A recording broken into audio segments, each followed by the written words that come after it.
Okay, I'm Keith Cavallini with Green Diesel Engineering, a company focused on minimizing CO2 in diesel powertrains. Thank you for the opportunity to speak.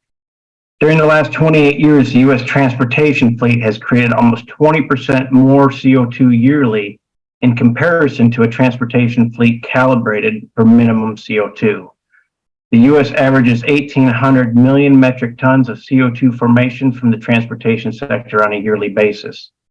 The U.S. could realize a reduction of 450 million tons of CO2 per year from engine calibration alone. This would be the largest yearly decrease of CO2 emissions on this planet in the history of human activity. This could be accomplished in 1 year by vehicle manufacturers. CO2 is a stable gas with a 300-year half-life. It stays in the atmosphere and continually warms the planet. NOx gases are unstable compounds and have roughly a day half-life on this planet. NOx never accumulates on the Earth as it is constantly decomposing into nitrogen and oxygen. NOx has been overregulated for decades. The U.S. achieved the Clean Air Act goal of 53 parts per billion daily limit and 100 parts per billion hourly limit by 1980. Minimizing NOx requires increasing CO2 emissions. This is not a good trade-off for the long-term health of the planet. NOx gases are naturally forming compounds on this planet, primarily as a byproduct of lightning. NOx formation from lightning is greater than the entire transportation sector on a yearly basis.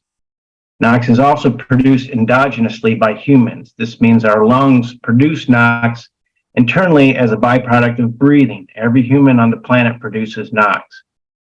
We would propose to modify emission standards in gasoline and diesel vehicles with the primary emphasis to be minimizing CO2. Increasing the NOx limit on diesel engines just 3 grams per mile allows a decrease of 100 grams per mile of CO2. This trade-off minimizes greenhouse gas emissions on all diesel engines. It would be beneficial to work with states on regional smog issues, as these are very limited in geographical area.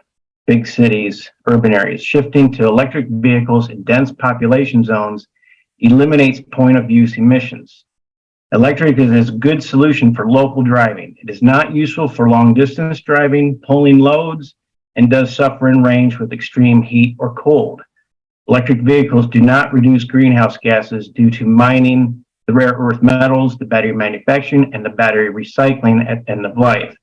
It is not a solution for CO2. It just changes where emissions are made. Robust biofuel industry could reduce CO2 up to 1 trillion metric tons yearly. We should work with biofuel producers and farmers as needed to promote plant-based fuels that do not impact the food system. Hemp would be a good plant as a seed oil. 3 minutes. Thank you for your comments.